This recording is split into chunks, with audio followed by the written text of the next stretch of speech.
Hi, I'm Tanner Wagner, and I am interviewing members of the Esports Club and Esports team. I myself am also a part of the Esports Club and team. Hi, I'm Tanner Wagner, and I am here with Mr. Newcomer, who is the advisor for the Esports Club, along with the coach. So, how would you exactly explain esports to someone that's never been involved in it before? Esports is a competitive video gaming club that hopefully one day becomes an actual sport.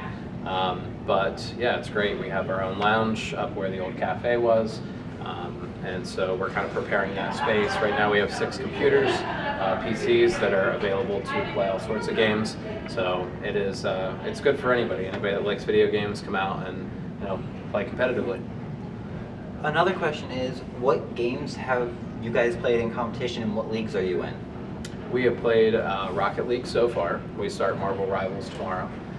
We are in the PIEA League, and also it's called Tech Esports, and it's a good program that we purchased and are using now, and we'll be soon getting jerseys, and they set our schedule for us, and they kind of make everything run smooth. So how exactly does this help with students and classes and all that?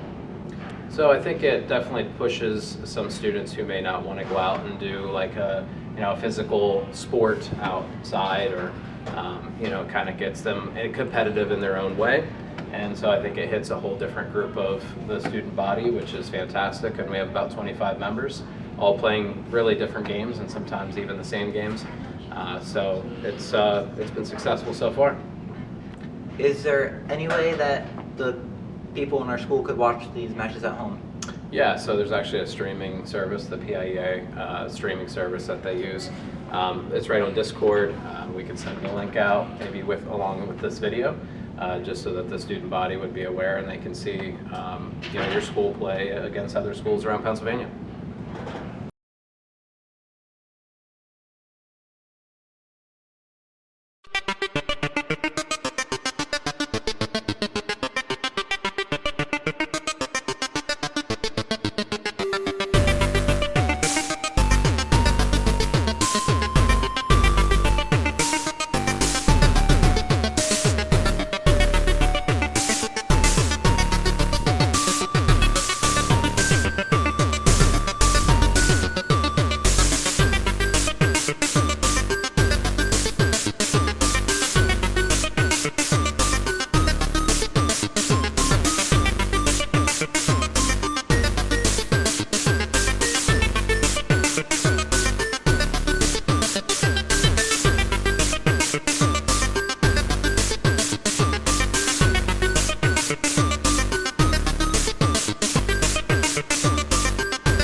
So I am here with Sean Paischer, another member of the Esports Club.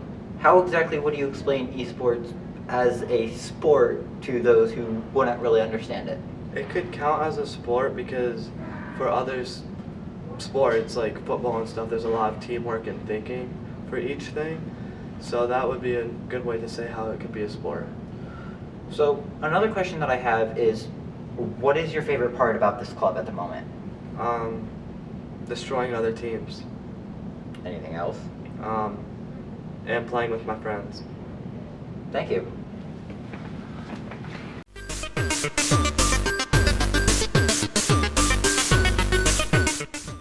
I am here with John, a member of the Esports Club, along with the president. So, how exactly would you explain esports as a sport to someone? So, esports is just like playing video games against other schools, and yeah, it's been pretty fun so far. So. And what's your favorite part about being in the club? I just like playing the games down in the esports lounge with friends. It's pretty fun. Thank you. Yeah, with nice PCs and everything. Yeah, thank you.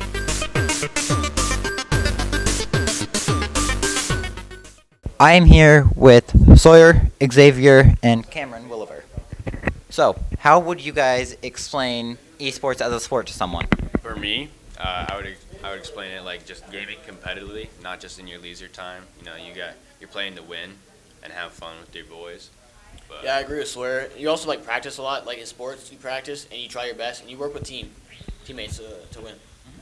Just getting good, like having team bonds with all your teammates for esports also helps when it comes to gaming. Just having that chemistry. And what are your guys' favorite parts about being in the esports club and team? easy, taking them dubs. I agree with Love Marvel it. Rival getting MVP because I'm the best player on the squad. Oh yeah, I got. Okay. Don't act like you're the That's only not bad. MVP around. And here, also boy. just chilling with my friends and playing. Winning with our team is probably the most successful part about it, and that's like what makes it fun, winning. Thank you, guys.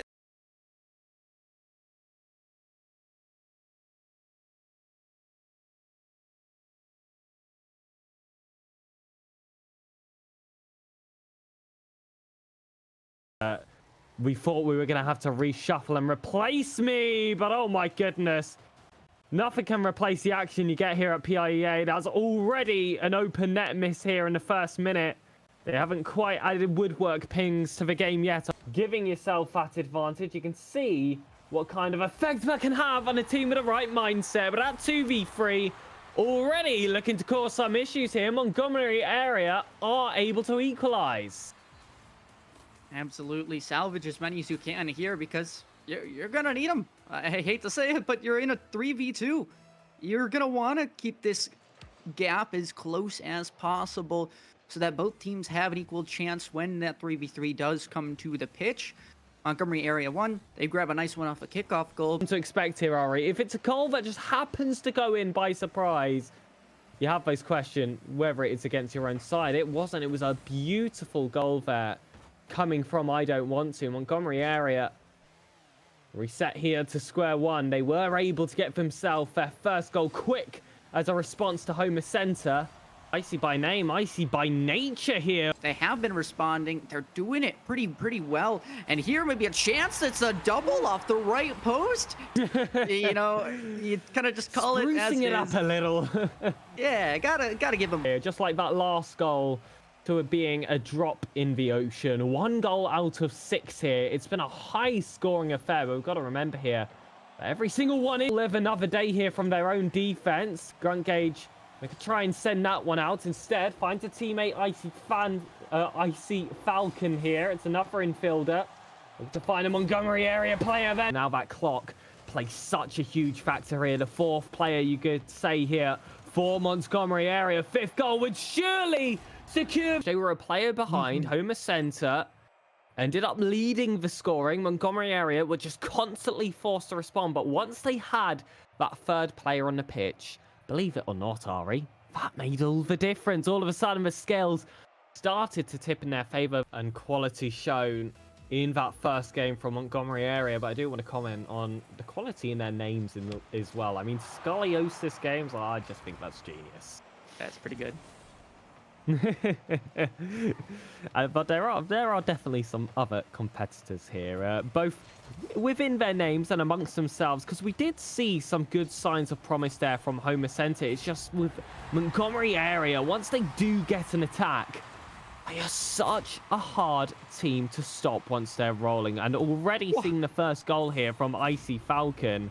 It's like you get booped while jumping and you fly even farther back. Now Scoliosis to give themselves one more credit. Suggesting here it would be, a beautiful start to this week. I'll consider Tuesday the first day if I see something like that. But you always want to start on a bang here. But Scoliosis looking to cut inside. Should have an easy over. Same prolific nature that Montgomery area have shown. There's it'll be again.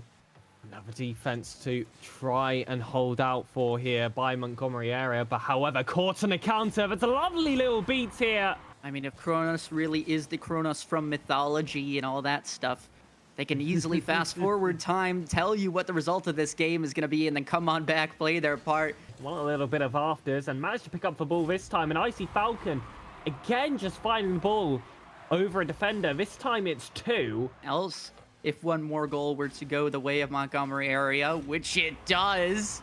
Here we go, trip to South America.